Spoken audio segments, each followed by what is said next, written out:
वहां बूढ़ा बाबा का एक तालाब, और वो उनके अपने उपासक, अपने मानने वाले आदिवासी संस्कृति के। पता ये चल रहा है कि इस देश को हिंदू राष्ट्र बनाने वाले कुछ लोग वहां आकर के किसी और की मूर्ति रख करके उसका नाम बदल दिए। आपकी संस्कृति पर हमला हुआ ना। अब हमें नहीं पता था कि आपके यहाँ ये पहले ही हो चुका था। मैं जिस उत्तर प्रदेश से आता हूं वहां अब हो रहा है। किसी का काम न करना हो तो उसका नाम बदल दो और उसका खूब प्रचार करो कि देखो हम तुम्हारा विकास कर रहे हैं। जिस जगह मैंने जाके ये महसूस किया कि 10,000 से ज्यादा विद्यार्थियों को शिक्षा देने का सबसे बड़ा पुराना कोई केंद्र था तो वो सिरपुर था, और वहां जाकर के मैंने अपनी जड़ों से जुड़ना महसूस किया। वो जड़ें हैं हमारी। तो मैंने सोचा कि क्यों ना अब इन लोगों को, इन मीडिया वालों को ये कह दूं कि जब सारी किस्मत बाबा बाबा ही बताएंगे तो स्कूल विश्वविद्यालय बंद कर दो, हॉस्पिटल बंद कर दो, वहां भी कोई न कोई बाबा को खड़ा कर दो, तुम्हारे बच्चों का भविष्य पे वही बताएंगे। भाई कमाल का देश हो गया है ये। आप विज्ञान की बनाई हुई टीवी, सैटेलाइट से चल रही टीवी, और उसके बाद जो मंच बना है, जो कुर्सियां आपके सामने लगी हैं, जो ये माइक से आवाज जा रही है, जिन बिजली के तारों से ये काम हो रहा है, जितने मोबाइल आप इस्तेमाल कर रहे हैं, जितना कपड़ा आपने पहना हुआ है, जितना भी सारा कुछ आपके चारों तरफ दिख रहा है, ये सब विज्ञान और तकनीक का इस्तेमाल करके बना। अगर धर्म की किताबों में इतनी ताकत होती तो ये सारी खोज वो करके दिखा देते। क्या बात। सारा फायदा विज्ञान से ले रहे हो और उसके बाद कह रहे हो हमारे ऊपर से नजर मिली है और गुरु का उनका दया हो गई, हम तुम्हारी किस्मत बताएंगे।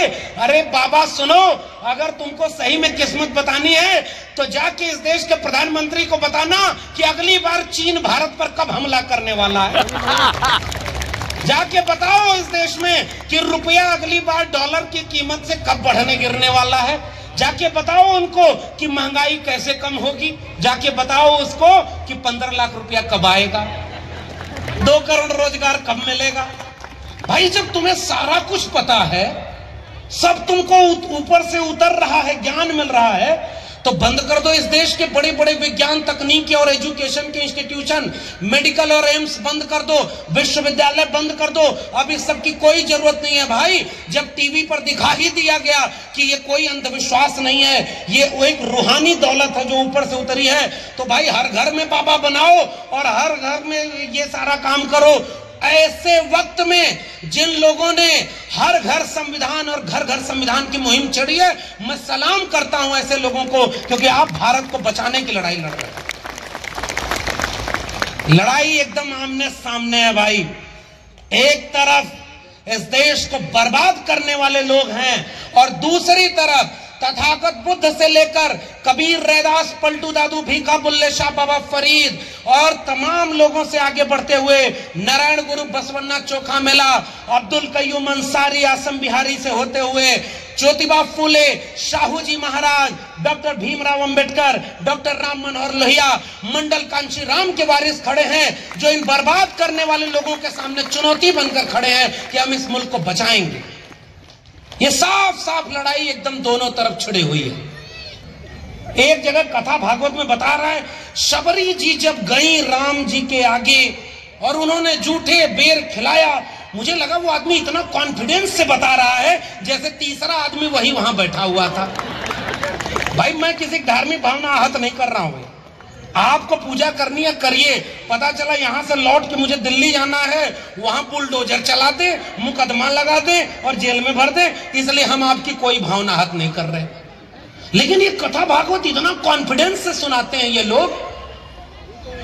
मैं अब उस पर कुछ बोलूंगा नहीं, किसी देवी देवता पर कोई टिप्पणी नहीं करूंगा, लेकिन मैं जानता हूं कि ये कथा भागवत करने वाले लोग, और पिछली बार जब मैं छत्तीसगढ़ आया था, इसी छत्तीसगढ़ में लाखों की भीड़ में करोड़ों रुपया खर्च करके, करोड़ों रुपए का चंदा ले जाकर के ये कथा भागवत वाले जाते जाते बोलते गए हैं इसी छत्तीसगढ़ में कि भारत का संविधान बदलना है और हिंदू राष्ट्र बनाना है। ये कौन सा धर्म का प्रचार है? ये मैं सवाल आपसे पूछने आया हूं। तुम्हें अगर अपने भगवान का प्रचार करना है, अपने धर्म का प्रचार करना है, अरे मूर्खों, ये वाला अधिकार भी भारत का संविधान ही तुमको दिया है। अगर ये संविधान बदल दोगे तो अपने धर्म का प्रचार किस अधिकार से करोगे? इसलिए संविधान बचाना है। और दूसरी बात, वो जो कह रहा है किस्मत बता रहे हैं और आपके कह रहे हैं कि धर्म ही सबसे महत्वपूर्ण चीज है।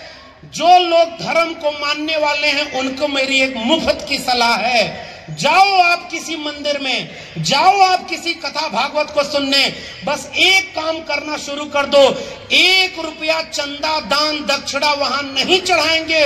अपने आप देखो इनकी बाजार अगर बंद ना हो जाए तो कहना।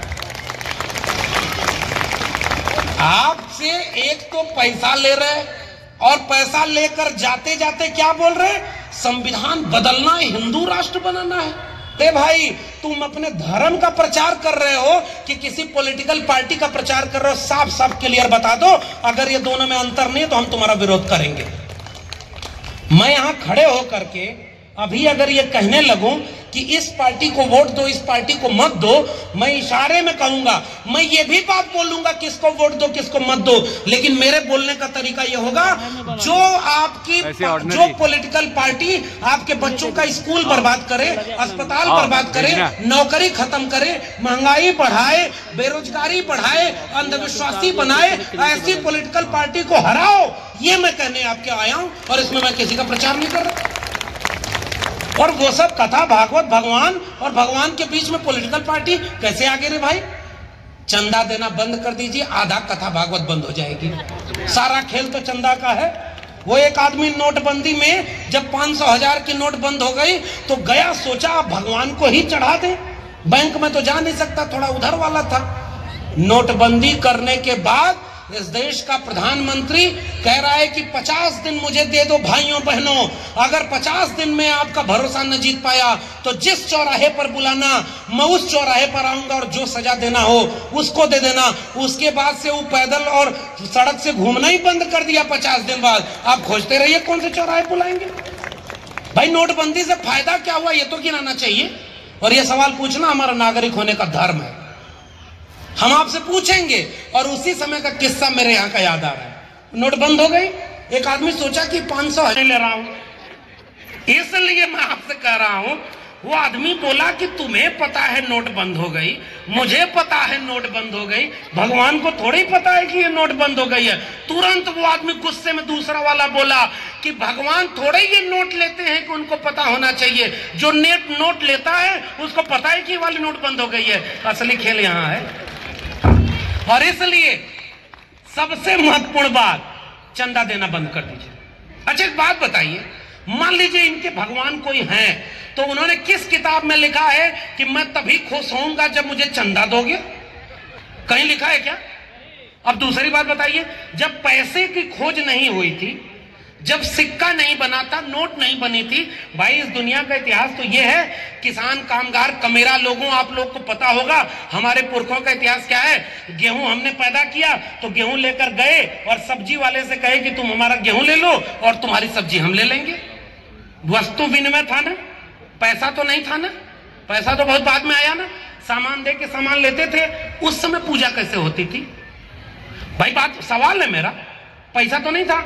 अरे तुम कह रहे हो कि जो जात पात पूछे नहीं कोई, हरि को भजे सो हरि का होई, तो पैसा बीच में कहां से आ गया? ये मैं आपसे सवाल कर रहा हूं। इसलिए जितने भी मंदिर, एक तो यहां बैठे हुए लोग, मुझे उम्मीद कम है कि यहां कोई मंदिर वाला होगा, लेकिन ये बात यहां से बाहर भी तो जाएगी। और बाहर जितने लोग सुने उनसे केवल एक गुजारिश है कि पहले तो वहां पैसा देना बंद करो, और वह पैसा जो आप किसी पूजा में, किसी मंदिर में, किसी कथा भागवत में देने वाले थे, उतने पैसे का कोई कलम खरीदकर, कोई किताब खरीदकर, किसी भूखे को रोटी देकर, किसी बीमार को दवा देकर के अगर आपने मदद कर दी तो कोई भगवान होगा तो सबसे ज्यादा इस काम से खुश होगा। कोई भी धर्म दुनिया का है वो इस बात से नाराज कभी नहीं होगा कि जिसने पूजा कराई उसको पैसा देने की बजाय आपने किसी भूखे को रोटी खिलाई। सबसे बड़ा धर्म तो ये वाला, इंसान धर्म। अब एक बात बताइए, पैसा बंद, दूसरा काम एक और करिए, जितने लोग हैं, जैसे मैं कई अब यादव जी लोगों के बीच में जाता हूं तो उनसे कहता हूं कि आपको कह दिया कि कृष्ण आपके भगवान है, तो ये बताओ कृष्ण के जितने मंदिर हैं उसका पुजारी कोई यादव होना चाहिए कि नहीं होना चाहिए? असली खेल यहां से करिए। दक्षिण भारत में पेरियार की जमीन पर एक उनका वारिस बैठे हुए हैं मुख्यमंत्री बन करके, और उसने कहा कि बाबा साहब ने अपनी किताब एनिहिलेशन ऑफ कास्ट यानी जाति के विनाश के अंतिम पन्नों पर लिखा है कि जाति के खात्मे की लड़ाई लड़ने के लिए रोटी बेटी का संबंध होना चाहिए, अंतर जाति विवाह कराओ और पुजारी का एंट्रेंस एग्जाम होना चाहिए। पुजारी परीक्षा देकर जो पास हो जाए, किसी भी जाति का हो, उसको पुजारी बनाओ। तो यह किसान कामगार लोगों, जितने देवी देवता तुम्हारे हैं सब मंदिर के पुजारी तुम बनो। ये मांग कहीं से गलत है क्या? बिल्कुल सही है। जब तक मंदिर है तब तक चंदा लो, इसमें बुराई है क्या? और जब आपकी चेतना अपने आप विकसित हो जाएगी, अपने आप बाबा साहब की वो बात याद करोगे कि जिस दिन इस देश की मंदिर जाने वाली भीड़ स्कूल कॉलेज और विश्वविद्यालय जाने लगेगी, इस देश को सोने की चिड़िया बनने से कोई रोक नहीं सकता। धीरे धीरे भारत बदलेगा भाई, तेजी से नहीं बदलेगा। और बहुत सारे लोग बहुत तेजी से चाहते हैं कि इस देश को हम आज ही क्रांति कर दें। बाबा साहब से ही हमारे लोग नहीं माने, मैं गलत कर रहा हूं तो बताइएगा। फूले साहब की नहीं सुने, बाबा साहब की नहीं सुने, शाहू जी की नहीं सुने, कबीर की नहीं सुने, रविदास की नहीं सुने, तो हमारी सुनकर के तुरंत क्रांति कर देंगे क्या? अरे हम उनसे बड़े थोड़े ही हैं भाई। इसलिए मेरा काम क्या है साथियों, मैं आपसे गुजारिश करने आया हूं, थोड़ा आप चालाकी से काम करने की जरूरत है। और चालाकी क्या? पैसा देना बंद। कथा भागवत में कोई पैसा नहीं, अब उसके बाद करो प्रचार। अब एक बात बताइए, वो आदमी कह रहा है कि मैं किस्मत बता रहा हूं, और टीवी वाला कह रहा है कि हम एकदम सही है, सनातन का प्रचार कर रहे हैं। मैं नाम नहीं ले रहा हूं भाई, आप प्रचार करो ना, आप अपना धर्म बनाओ। मैं कह रहा हूं इस देश में आप तो इतनी ताकत में हो, तुम कहते हो कि अगर तुम अगर यादव हो तो बूंद भर हो, जाटव हो तो बूंद भर हो, कुर्मी हो तो बूंद भर हो, आदिवासी हो तो बूंद भर हो, ब्राह्मण हो तो बूंद भर हो, और अगर सब मिल गए तो समुद्र भर हो। आओ हिंदुओं एक हो जाओ। देखो उन धर्म वालों से तुमको खतरा है, वो अपनी जनसंख्या बढ़ा रहे हैं, वो इस देश से हिंदुओं को मार देंगे। 80% जिसको बता रहे हो वो खतरे में है। किससे? जिसकी आबादी 20% है। भाई किसको तुम किससे लड़ा रहे हो रे भाई यहां पर? अब कबीर का एक दोहा सुनिए, हिंदू कहो तो हूं नहीं, मुसलमान भी नाय, और गए भी दोनों बीच में, खेलू दोनों माय। हिंदू कहें मोहे राम प्यारा, तुरक कहें रहमाना, और आपस में दो लड़ी मुए हैं, मरम को नहीं जाना। ये हमारा पुरखा कबीर आज से 700 साल पहले लिख कर चला गया कि हिंदू मुस्लिम के नाम पर लड़ाने वाले आपके बच्चे का भविष्य बर्बाद करने वाले। कोई धर्म खतरे में नहीं है भाई।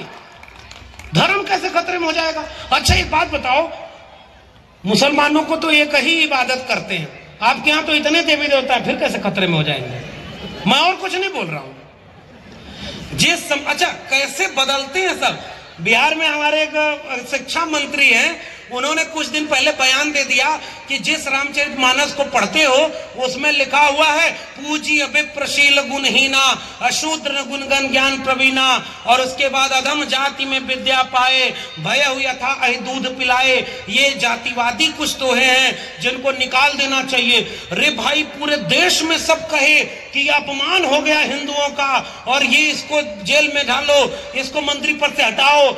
उसके बाद मैंने क्या काम किया कि मेरी पीएचडी है तुलसीदास पर, तुम 2 दोहे पर चिढ़ गए, मैं तुम्हें 20 दोहा सुनाऊंगा, और मैंने सारे वो जातिवादी दोहे पढ़ डाले।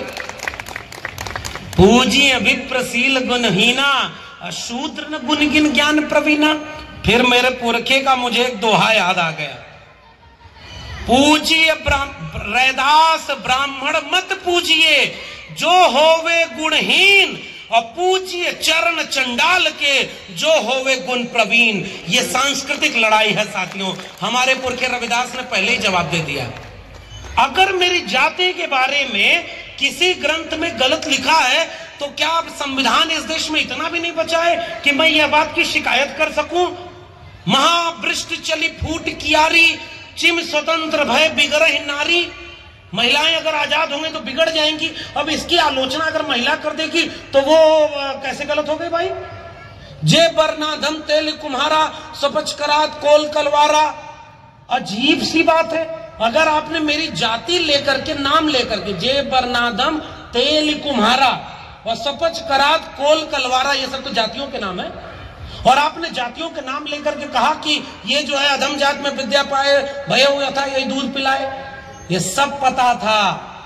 रामचरितमानस देखिए, मैं साहित्य का विद्यार्थी हूं इसलिए ये तो कभी नहीं कहूंगा कि वो सारा गड़बड़ है, उसमें कुछ जगहें अच्छी भी हैं। मुखिया मुख सो चाहिए, खान पान सो एक, पाले पोषण सकल अंग तुलसी सहित विवेक। और एक और बात मजेदार, अब सुनिए, तुलसीदास कब पैदा हुए या कब रचना कर रहे थे?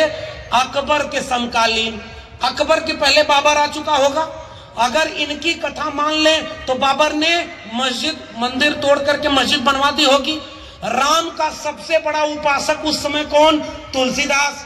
12 रचनाएं प्रामाणिक मिलती हैं। किसी भी रचना में मंदिर टूटने का, मस्जिद बनाने का, मुसलमानों के खिलाफ एक शब्द भी नहीं लिखा गया है।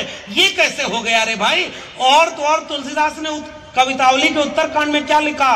दूध कहो अवधूत कहो रजपूत कहो जुल्हा कहो कहू, काहू की बेटी से बेटा ना ब्याह, काहू जात बिगाड़ब न सोऊ, मांग के खइबो मस्जिद में सोइबो, लेबे को एक न देबे को दो। तुलसीदास राम का सबसे बड़ा उपासक, वो क्या लाइन लिख रहा है? मांग के खाऊंगा और मस्जिद में सोऊंगा। उसे पता ही नहीं था कि एक दिन ऐसा आएगा कि उसकी इबादत करने वाले उस राम के नाम पर भी इस देश में लिंचिंग हो जाएगी। इसलिए मैं आपसे कह रहा हूं, आपकी पीढ़ियों को भटकाया जा रहा है, भरमाया जा रहा है। एक गांव में एक आदमी की नाक कट गई तो उसको सब कहते थे नक्कटा आ गया, नक्कटा आ गया, और बड़ा अपमान करते थे कि नाक कटी हुई है, उसकी बेइज्जती हो रही है। उसने दिमाग लगाया, कहा कि अगर मैं अकेला रहूंगा तो ऐसे ही मुझे सब आलोचना करते रहेंगे। उसने एक आदमी को बुलाया और कहा, बच्चा सुनो, पता है ये नाक कैसे कटी? तो कहा नहीं। कहा ये नाक मैंने जानबूझकर कटवाई है, और जैसे ही नाक कटवाई वैसे ही उस परम ब्रह्म परमेश्वर खुदा भगवान से सीधे साक्षात्कार हो गया और मुझे मोक्ष मिल गया। वो आदमी कहा अच्छा? तो कहे हाँ। कहे तुमको विश्वास नहीं? कहा नहीं। कहा अपनी नाक कटाकर देखो। तुरंत बोला। और बहुत समझाते समझाते वो आदमी कम पढ़ा लिखा, कम समझदार, वो ऐसे किसी कार्यक्रम में गया नहीं होगा, उसको भी लगा होगा इस जन्म में तो पेट नहीं भर रहा, चलो भगवान से मिल लेंगे, मोक्ष मिल जाएगा। उसने अपनी नाक कटवा दी। नाक कटवाने के बाद भगवान तो नहीं मिला, उसको बहुत दर्द हुआ। तो उससे पूछ रहा है कि तुमको भगवान मिला?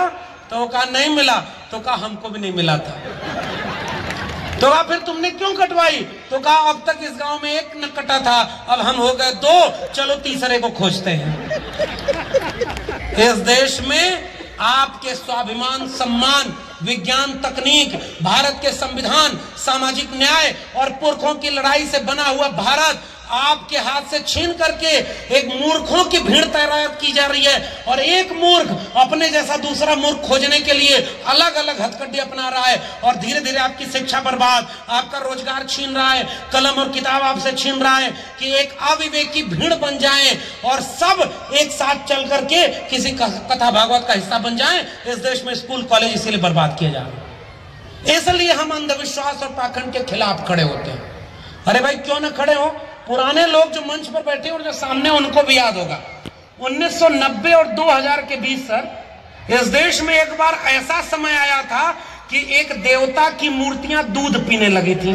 धीरे धीरे सारे देश में खबर फैल गई कि फला मूर्तियां दूध पी रही हैं, और सारा दूध ले जाकर के लोग मूर्तियों को पिलाने लगे। कुछ दिन बाद खबर बंद। क्या मूर्ति दूध पीना बंद कर दी क्या? और देखो भाई, हिंदू धर्म वालों का दावा है कि मैं हिंदू हूं इसलिए अपने घर की बुराई का बात कर रहा हूं। हमारे तमाम मुसलमान धर्म और सिखों और ईसाइयों के बीच भी हैं, वो लोग भी अपनी आलोचना करें और कराएं। जहां भी इस तरह की कोई भी चीज हो जो नफरत पर आधारित हो, उसे रोकना उनकी जिम्मेदारी है, अपना घर ठीक करना हमारी जिम्मेदारी है। और घर कैसे ठीक होगा? मोहब्बत और प्यार से, तर्क और विवेक से। आओ मिल करके रहें, इसलिए हम ये बात करने आए। पसमानदा समाज के लोग उसी मुस्लिम तबके में हैं कि नहीं भाई?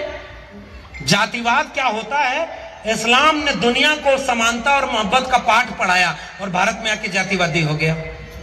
खान पठान शेख सैयद एक तरफ और पसमानदा एक तरफ। है कि सच्चाई है कि नहीं? इसलिए मैं आपसे गुजारिश करने आया हूं, इन बातों का किसी धर्म से मतलब ही नहीं है भाई। इस बातों का मतलब मोहब्बत और प्यार से है। अगर आप अपनी पीढ़ियों को अंधविश्वासी बनाएंगे तो आपकी पीढ़ियां मानसिक रूप से गुलाम पैदा होंगी और कोई धर्म बचाने, कोई मंदिर मस्जिद के नाम पर लड़ने आपके घर से चला जाएगा, आपका बच्चा बर्बाद हो जाएगा। मेरी गुजारिश यह है कि अपने बच्चे को किसी सांप्रदायिक दंगे में, किसी कथा भागवत में जाने से रोकिए और किसी तरह से उसको स्कूल, कॉलेज और विश्वविद्यालय भेजिए, तभी जाकर के वो बचेगा। यही केवल कहने आया हूं, इसी की बस अपील कर रहा हूं। और इसके लिए यह संविधान बचाना जरूरी है। यह संविधान बचाना इसलिए जरूरी है, माटी का एक नाग बना के पूजे लोग लुगाया। अब बात छोड़िए, मैं ज्यादा बोलूंगा तो कल को मेरे ऊपर मुकदमा। जो भी चीज ऐसी है जिसमें भारत का संविधान किसी भी व्यक्ति को अगर ये कथा भागवत करने की इजाजत देता है तो वही भारत का संविधान हमें भी अपनी बात कहने का अधिकार देता है और इसे कोई रोक नहीं सकता, कोई छीन नहीं सकता। इसलिए हम ये बात करने आए। शिक्षा और स्कूल बर्बाद हो रहा है, इसकी चिंता कौन करेगा? हम करेंगे कि नहीं करेंगे?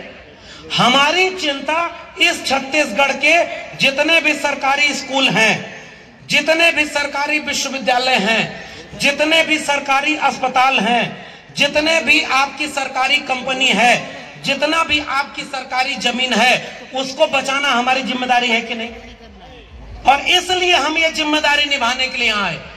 हमारे गांव में एक किस्सा चलता था, सुनिए। गांव में भैंस चुराने वाले लोग आते थे और रात में भैंस, गांव में होता था कि भैंस के गले में घंटी बांधते हैं कि अंधेरे में अगर भैंस हिलती डोलती है तो घर वाले चैन से सोते हैं कि भाई भैंस सुरक्षित है और हम अपना चैन से सो रहे हैं। तो चोर जब आते थे तो भैंस को खोल करके ले जाते थे, तो घंटी चुरा करके कोई और ले जाता था। इसलिए मैं कह रहा हूं, तो जो गांव वाले जागते थे वो किसके पीछे जागेंगे? जिधर से घंटी की आवाज आ रही है। और बाकी चोर भैंस चुरा करके दूसरे रास्ते ले जाते थे। इसलिए जब अंत में चोर उसको रख के फेंक के भाग गए तो अंत में गांव वालों को क्या मिला? घंटी। और असली चोरी उधर हो गई।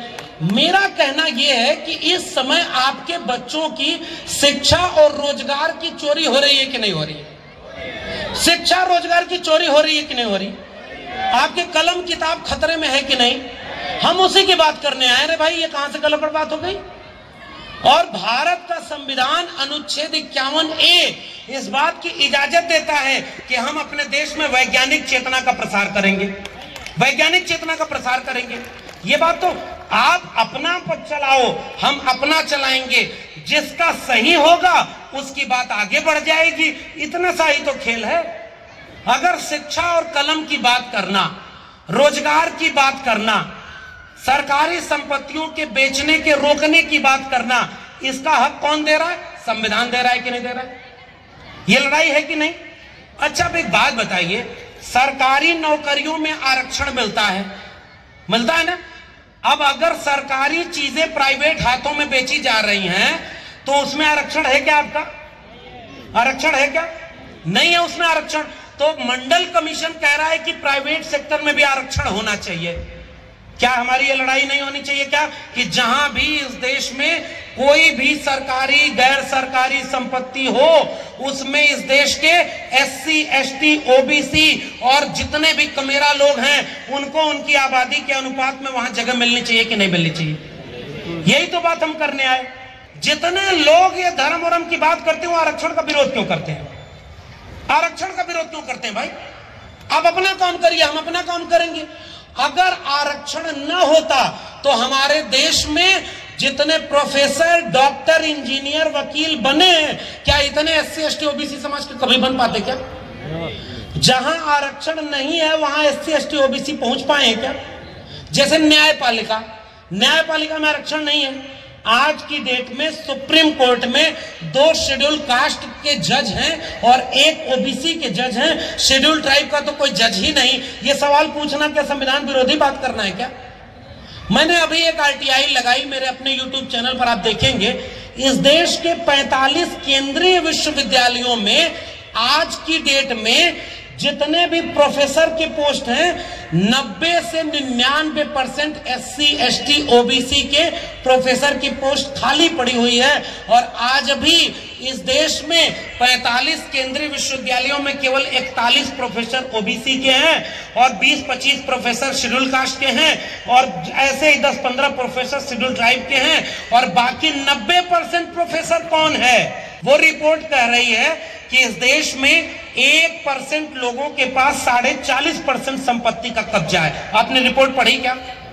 जानते हैं ना वो रिपोर्ट? इसको आसान भाषा में कहूं तो 100 लोग अगर इस देश में हैं और 100 रुपया इस देश का है तो 100 रुपया में से एक आदमी 40.5 रुपया कब्जा किए हुए हैं और 50 आदमी केवल 3 रुपया में गुजारा कर रहे हैं। मैं जानना चाहता हूं कि वो जो 50 आदमी 3 रुपया में गुजारा कर रहे हैं वो कौन से समुदाय के हैं? ये जानना मेरे हक है और इसका अधिकार मुझे भारत का संविधान देता है।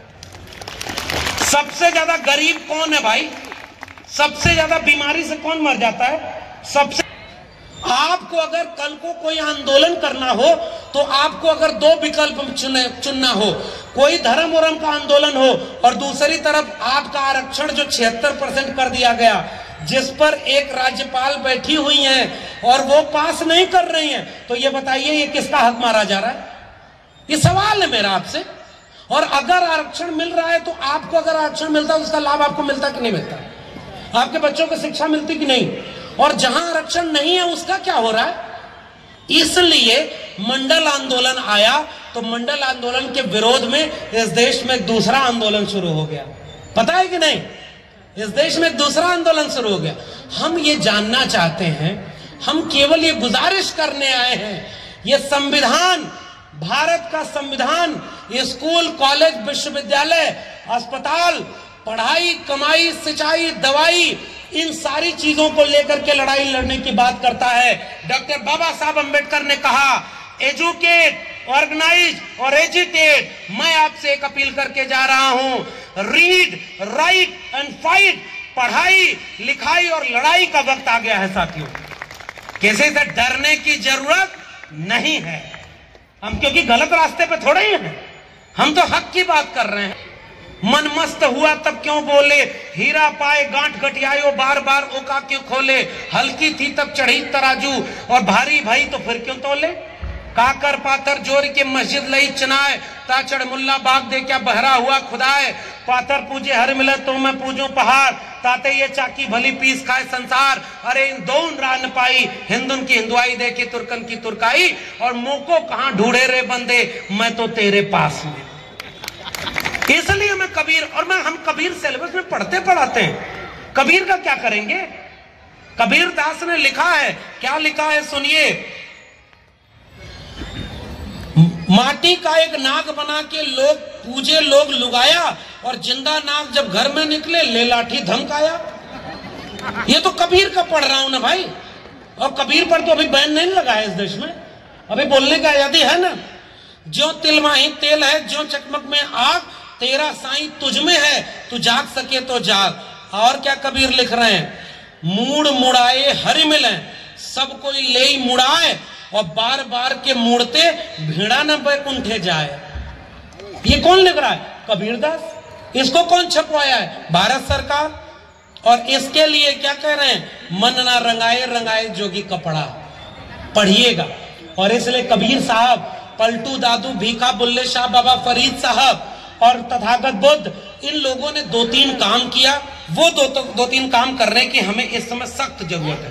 पहला काम, किसी भी सांप्रदायिक काम में हमें नहीं जाना है। इतना समझ में आ रहा है कि नहीं? किसी भी सांप्रदायिक काम में हमें नहीं जाना है। हमें किस चीज में जाना है? शिक्षा, स्वास्थ्य, रोजगार। गलत कह रहा हूं तो कहिए।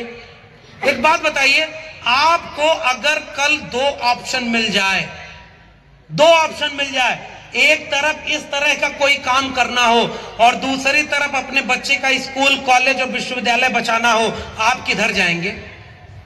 किधर जाएंगे? ज्योतिबा फुले का नाम सुना है ना आपने? ज्योतिबा फुले के सामने एक संकट था।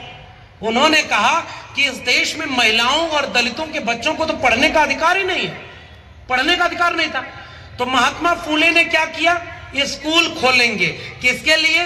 बच्चों के लिए, जो दलित घरों के बच्चे, जो शुद्र घरों के, अछूत घरों के बच्चे थे, और लड़कियों को जिनको पढ़ने से रोका गया, उनको पढ़ने के लिए स्कूल खोलने की बात कही गई। कौन विरोध किया था? शिक्षा का विरोध कौन किया? सती प्रथा खत्म हो इसका विरोध कौन किया? विधवा विवाह हो इसका विरोध कौन किया? बाल विवाह खत्म हो इसका विरोध कौन किया? वोटिंग अधिकार महिलाओं को भी मिले इसका विरोध कौन किया? महिलाओं को शादी की उम्र बढ़ाई जाए, कम उम्र में ब्याह ना हो, इसका विरोध कौन किया? आप पहचानते हैं कि नहीं? इस देश में किसका किसका विरोध हुआ है? और तब जाकर के महात्मा फुले के पिता को जाकर उन लोगों ने समझा दिया कि यह आपका बच्चा धर्म विरोधी काम कर रहा है। ये शायद ज्योतिबा फुले ने अपना घर चुना था क्या? क्या ज्योतिबा फुले ने अच्छा पुत्र होना चुना क्या? क्या ज्योतिबा फुले ने पिता की बात मानी क्या? क्या ज्योतिबा फुले धर्म वालों से डर गए थे क्या? अरे हम उस पुरखे के वारिस हैं जिसने अपना सब कुछ छोड़ करके स्कूल खोला, और अगर वो न स्कूल खोला होता तो हम जैसे लोग आज यहाँ खड़े होकर के आंख में आंख मिला करके बात नहीं करते। तो जिस सीढ़ी पर चढ़ करके हम आए हैं, वो सीढ़ी हम नहीं बचाएंगे तो कौन बचाएगा? रे भाई, अगर स्कूल ना होता तो हम यहां नहीं होते, अगर भारत का संविधान न होता तो हम यहां नहीं पहुंच पाते। ये बात कहना गलत है क्या? डॉक्टर अंबेडकर, मंडल कमीशन, डॉक्टर राम मनोहर लोहिया, भगत सिंह, इन सारे लोगों ने कौन सा भारत बनाने की कोशिश की थी? इस देश में जब भारत का संविधान बन रहा था तो कुछ लोगों ने एक सलाह दी थी कि भारत का संविधान भगवान के नाम से शुरू होना चाहिए। कुछ और लोग भी थे जिन्होंने कहा कि खुदा के नाम से शुरू होना चाहिए, कुछ और लोगों ने कहा कि कुछ और नाम से शुरू होना चाहिए। डॉक्टर अंबेडकर तो समझदार आदमी थे, पढ़े लिखे थे। डॉक्टर अंबेडकर पढ़ने का मौका नहीं दिया, पीने का पानी नहीं दिया, पढ़कर लौट कर आए तो घर नहीं दिया रहने को, अधिकारी थे तो उनको फाइल फेंक कर दी जाती थी, फिर भी अपने दम पर कभी विदेश नहीं गए, कभी भागे नहीं, कभी डरे नहीं, और आंख में आंख डाल करके अपने समाज के हित के लिए वो ताउम्र लड़ते रहे। उस आदमी ने जो एक चाल चली उसको सुनिए। उन्होंने कहा कि भारत का संविधान किससे शुरू होगा? इसको लेकर के अब वोटिंग होगी, और वोटिंग में तमाम खुदा भगवान हार गए, और भारत का संविधान we the people of India, हम भारत के लोग से शुरू होता है। इसलिए हमें उस संविधान को बचाने की जरूरत है। उस संविधान ने हम सबको बराबर बना दिया। जितना इस देश में आस्तिक लोगों को हक है अपनी भक्ति करने का, उतना इस देश में नास्तिक लोगों को हक है अपनी नास्तिकता की बात करने का। जितना इस देश के लोगों को हक है अपने भगवान को पूजने का, उतना ही इस देश को हक है कि जो कोई नहीं मानता है किसी को, उसको पूजने का। और पता है, संविधान के पहले भी यह काम हो रहा था। वेदों के बाद षट दर्शन आए, उसमें दो दर्शन सांख्य और वैशेषिक पदार्थवादी वैज्ञानिक चेतना के दर्शन है। जो पढ़े लिखे लोग हैं, बुजुर्ग लोग हैं, वो सारे लोग जानते होंगे। चार्वाक और लोकायत कहां आया कि यावत जीवेत सुखम जीवेत ऋणम कृत्वा घिमम पिवेत और भस्मीभूत से शरीर पुनर्जन्म को तब होवे। ये हमने थोड़ा ही कहा, ये आपके दर्शन में लिखा हुआ है। तो जो चार्वाक और लोकायत थे वो भी इसी देश के थे ना। जो पदार्थवादी दर्शन सांख्य और वैशेषिक थे वो भी इसी देश के थे ना। जो अलवार नैनार के बाद सिद्ध परंपरा और नाथ परंपरा आई वो भी इसी देश के थे ना। जो इस देश में कबीर, रैदास, पलटू दादू, भीखा की परंपरा आई वो भी इस देश की परंपरा है ना। नारायण गुरु बसवन्ना चोखा मेला से होते हुए, शाहू जी से होते हुए तथागत बुद्ध, और इसके बाद डॉक्टर अंबेडकर और डॉक्टर लोहिया तक आई, वो भी इसी देश की परंपरा है ना। कुछ लोग अपनी परंपरा मानते हैं, हम अपनी परंपरा मानते हैं। उनकी परंपरा में इंसान को इंसान से लड़ाया जाता है, हमारी परंपरा में हर जाति धर्म वाले को एक बताया जाता है। यह फर्क है उनकी परंपरा और हमारी परंपरा में। उनकी परंपरा में जातिवाद के नाम पर जातियों को लड़ाया जाता है, हमारी परंपरा में हमको ये बताया जाता है कि तुम्हारी जातियां यहां बनाई गई हैं, इसलिए जातियों को मत पूजो। हमारा एक पुरखा घासीदास वो क्या लिखते हैं आप सुनिए।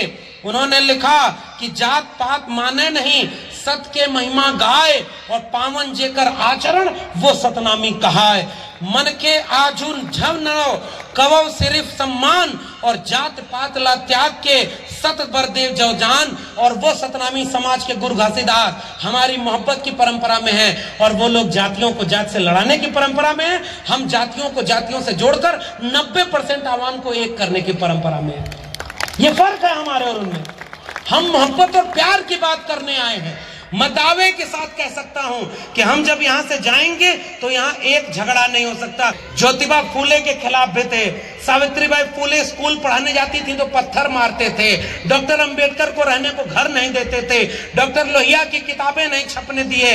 और तमाम लोग मान्यवर कांशीराम जब जाते थे तो इतना आजीज हो गए कि मान्यवर कांशीराम ने कहा जब वोट देने का ही अधिकार नहीं है तो किस बात का संविधान। उन्होंने कहा अब लड़ाई वॉयलेट और बुलेट दोनों से होगी, तब जाकर के उनको अपना हक अधिकार मिला।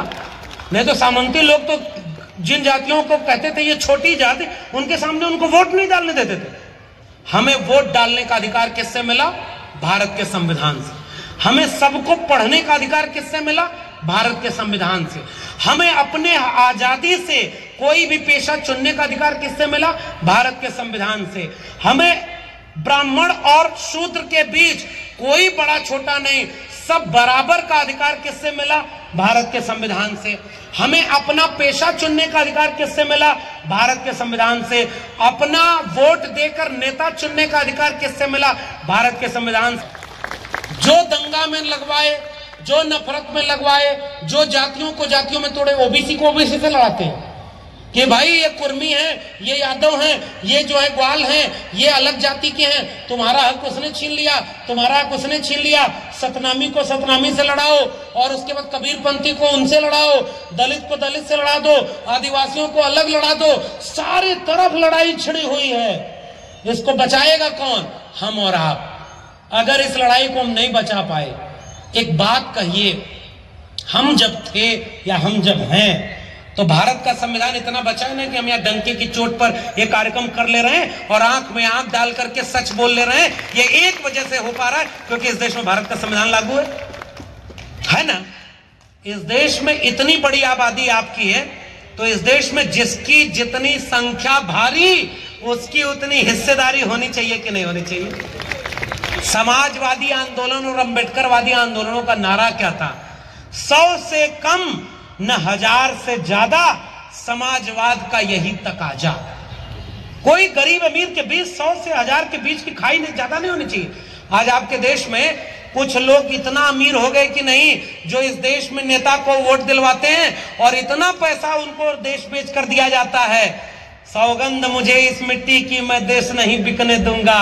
और वो बेचते बेचते अपने दोस्त को दुनिया का दूसरा सबसे अमीर आदमी बनवा दिया कि नहीं बनवा दिया? देश बिक रहा है कि नहीं बिक रहा?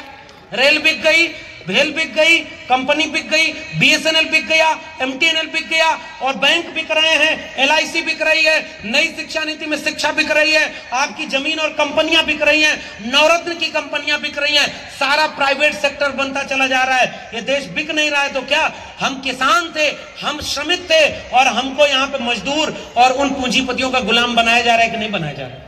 गलत कह रहा हूं क्या? ये देश बिकेगा तो हमारी पीढ़ियां हमको माफ करेंगे क्या?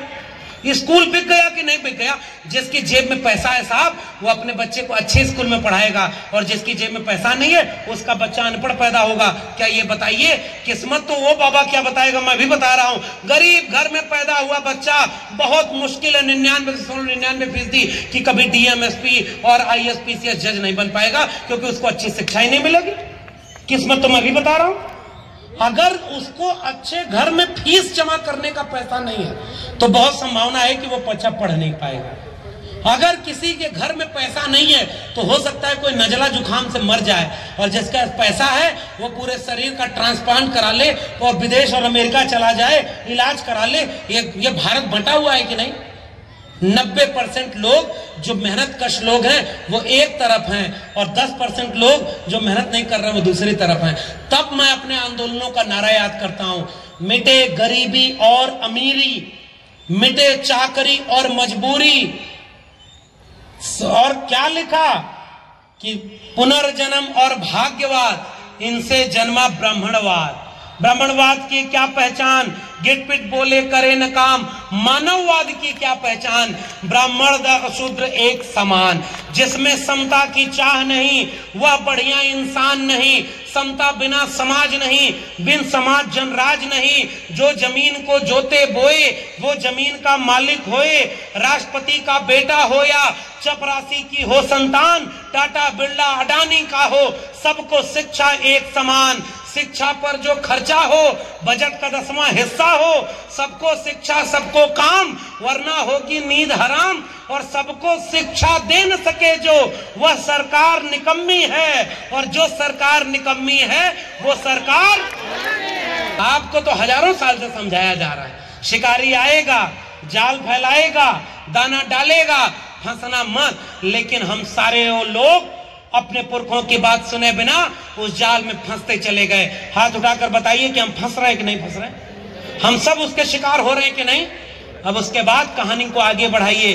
फंस भी गए तो सब अलग अलग उड़ना चाह रहे हैं। उस जाल से सब अलग अलग निकलना चाह रहे हैं। उसी जाल में से कोई तो हो जो आकर के कहे कि अनेकता में सब खत्म हो जाएंगे, अनेकता में एकता करोगे, पूरा ताकत एक साथ लगाओ और बेरोजगारी, महंगाई और सांप्रदायिकता और भुखमरी, बेकारी, इसके जाल को उड़ा ले चलो संविधान और सामाजिक न्याय के आकाश में, तभी जाकर मुक्ति होगी।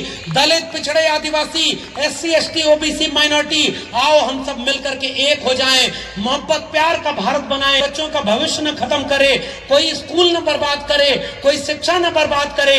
अगर ये नहीं बचा तो संविधान नहीं बचेगा। आज तथागत बुद्ध होते तो क्या करते?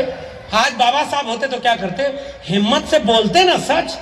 कबीर के समय जाने कितने दरबारी करे, कबीर से पहले कबीर के बाद जाने कितने दरबारी कवि थे जिन्होंने किसी राजा की प्रशंसा की, किसी ने दरबार की प्रशंसा की।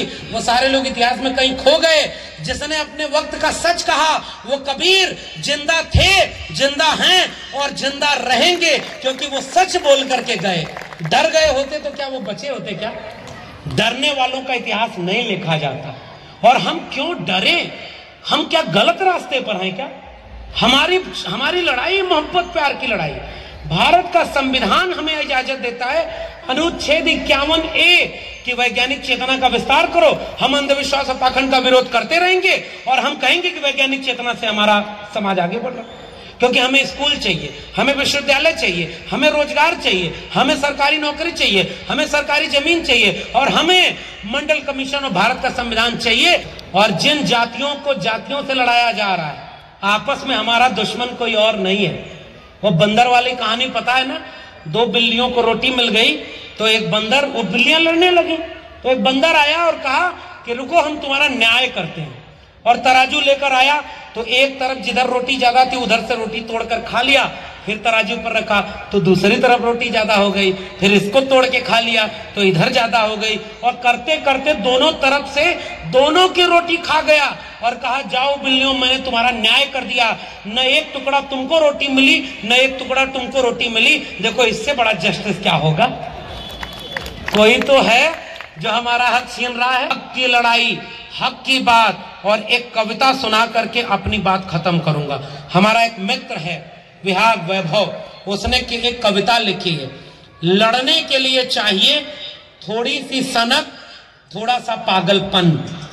लड़ने के लिए चाहिए थोड़ी सी सनक, थोड़ा सा पागलपन और एक आवाज को बुलंद करते हुए मुफ्त में मर जाने का हुनर।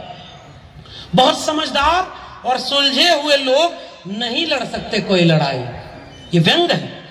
बहुत समझदार और सुलझे हुए लोग नहीं लड़ सकते कोई लड़ाई, नहीं कर सकते कोई क्रांति। जब घर में लगी हो भीषण आग, आग की जद में हो बहनें और बेटियां, आग की जद में हो बहनें और बेटियां, तो आग के सीने पर पांव रखकर बढ़कर आगे उन्हें बचा लेने के लिए नहीं चाहिए कोई दर्शन या नहीं चाहिए कोई महान विचार। चाहिए तो बस थोड़ी सी सनक, थोड़ा सा पागलपन और एक खिलखिलाहट को बचाते हुए बेवजह झुलस जाने का हुनर। जब मनुष्यता डूब रही हो, बहुत काली आत्माओं के पाटों के बीच बहने वाली नदी, तो नहीं चाहिए कोई तैराकी का कौशल। सांसों को छाती के बीच रोक नदी में लगाकर छलांग, डूबते हुए को बचा लेने के लिए चाहिए तो बस थोड़ी सी सनक, थोड़ा सा पागलपन और एक आवाज की पुकार पर बेवजह डूब जाने का हुनर। बहुत समझदार और सुलझे हुए लोग नहीं सोख सकते कोई नदी, नहीं हर सकते कोई आग, नहीं लड़ सकते कोई लड़ाई। रहे हैं कि अगर आज नहीं बोले तो कल स्कूल कॉलेज विश्वविद्यालय नहीं बचेगा, तो कल हम बोलने लायक भी नहीं बचेंगे। हम हैं, हम बोल रहे हैं क्योंकि इस देश में भारत का संविधान लागू है। हमारी आने वाली पीढ़ियां भी हमारी तरह ललकार कर बोल सके, इसके लिए हर घर संविधान और घर घर संविधान जैसा एक मिशन मूवमेंट ऐसे ही चलाना होगा। सबको जोड़ कर रखना होगा, मोहब्बत प्यार से आगे बढ़ाना होगा। हुकूक की लड़ाई लड़ते रहेंगे, बिना डरे, बिना हिचके, सच की बात कहते रहेंगे। क्योंकि हम, बात यह है कि भूख ने, प्यास ने, इफलास ने पाला है हमें, कभी बहके हैं तो फाकों ने संभाला है हमें, जब्र ने आहनी तंजीब में ढाला है हमें, झोंपड़े फूंक के मैदान में निकाला है हमें। आज लिखेंगे एक नई कहानी अपनी और इस संविधान के लिए दे देंगे जवानी अपनी। इसलिए हम यहाँ लड़ने आए हैं। और कैफी आजमी का वो शेर जो मेरे अपने आजमगढ़ के थे कि हम बचाएंगे, सजाएंगे, संवारेंगे तुझे, हर मिटे नक्श से निखार उभारेंगे तुझे, अपनी शहरक का लहू दे के सींचेंगे तुझे, दार पे चढ़ के फिर एक बार पुकारेंगे तुझे।